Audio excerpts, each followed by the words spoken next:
created by Mindsticks Foundation Trust. Welcome, students and learners. Today, we're diving into a very important explainer on environmental conservation. We'll be moving through 5 key areas: the global biodiversity crisis, India's endangered heritage places, categories of threatened species, protectors of our environment, and finally, your role in conservation. Let's get right into it. Chapter 1. The Global Biodiversity Crisis. Before we look at our own backyard, take a look at the broader, and quite frankly, frightening global picture. Think about a missing 30% slice. Back in 2008, a World Wildlife Fund survey revealed something startling. In just a 35-year window, from 1975 to 2005, roughly 30% of animal species became completely extinct. They're gone forever. Our natural food chains and ecosystems literally rely on this diversity. So we really have to ask ourselves, what exactly is going to happen to our future if this massive loss just continues?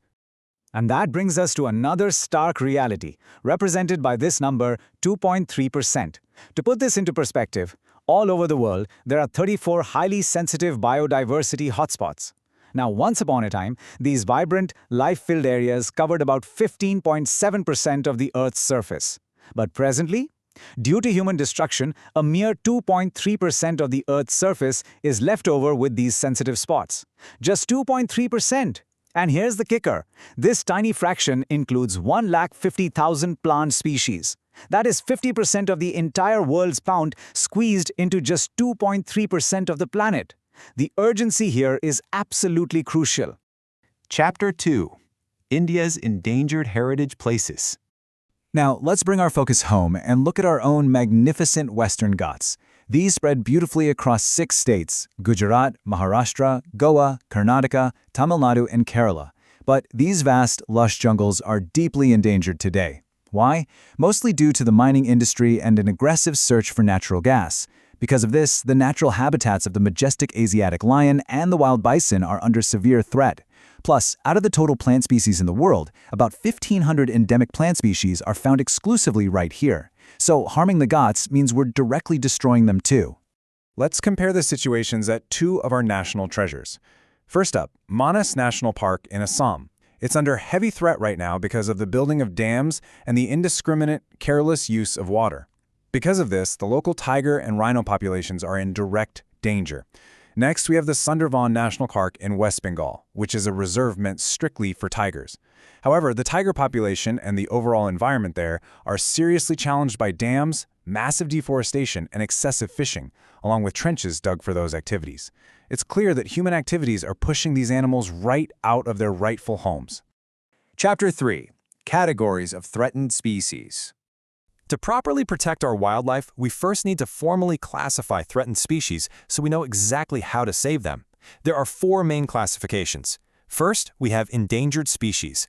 For these organisms, their numbers have declined or their habitat has shrunk so much that they could actually face extinction very soon if we don't strictly implement conservation measures.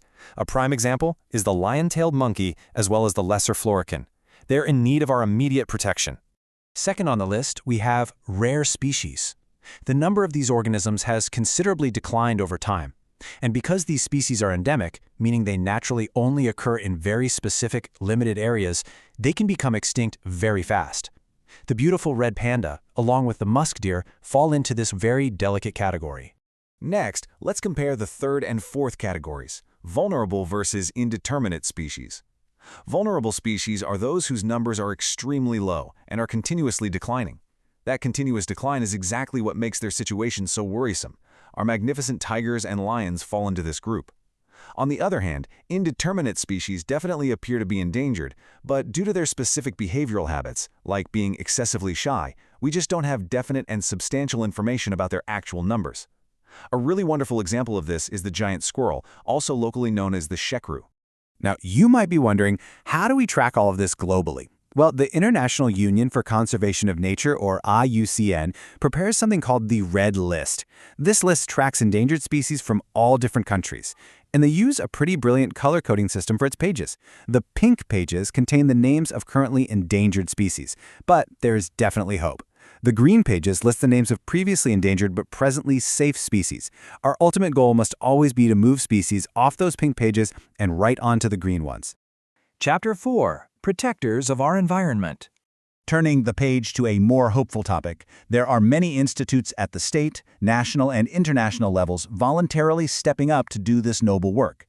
Let's recognize a few key ones. Right here in India, we have wonderful voluntary groups like the Bombay Natural History Society in Mumbai and the historic Chipko Center in Terry Garhwal. On the international stage, large bodies like the United Nations Environment Program in Geneva, the World Wildlife Fund in New York, and the Intergovernmental Panel on Climate Change are constantly gathering data and fighting to establish rules to protect our planet. And we absolutely have to emphasize the sheer scale of Greenpeace. It is literally the world's largest organization engaged in environmental activities. Think about this. More than 25 lakh people from 26 different countries are members of this single mission. It just goes to show that when people unite for the environment, the movement becomes incredibly powerful. Chapter 5. Your role in conservation. So students, now that you know the facts, what is your specific individual duty to the environment? Because conservation isn't just a job for scientists or the government, it requires all of us. You can take action in 3 main categories. First, control. You can prevent harm, stop harmful activities in your neighborhood, and actively try to change the mindset of those around you. Second, awareness. This means educating others, offering guidance, organizing events, and participating in things like local cleanups. And third, preservation. We have to preserve whatever is left over today and use specific remedies to prevent any further loss. Let's zoom out a bit and see how this builds into broader, systemic steps. How exactly can biodiversity be conserved at a high level? 1. We must strictly protect the rare species of organisms. 2. We need to establish more national parks and sanctuaries. 3. It's critical to declare sensitive regions as bioreserves, where human interference is kept to 0. And 4. Fundamentally, we must commit to conserving all plants and animals, recognizing that every single creature has a vital place in the food chain. To wrap up this explainer, I want to leave you with a pledge for life. Knowing that the diversity on Earth is essential for the existence of myself, my family, and all of mankind, I ask you to join me in adopting this mindset.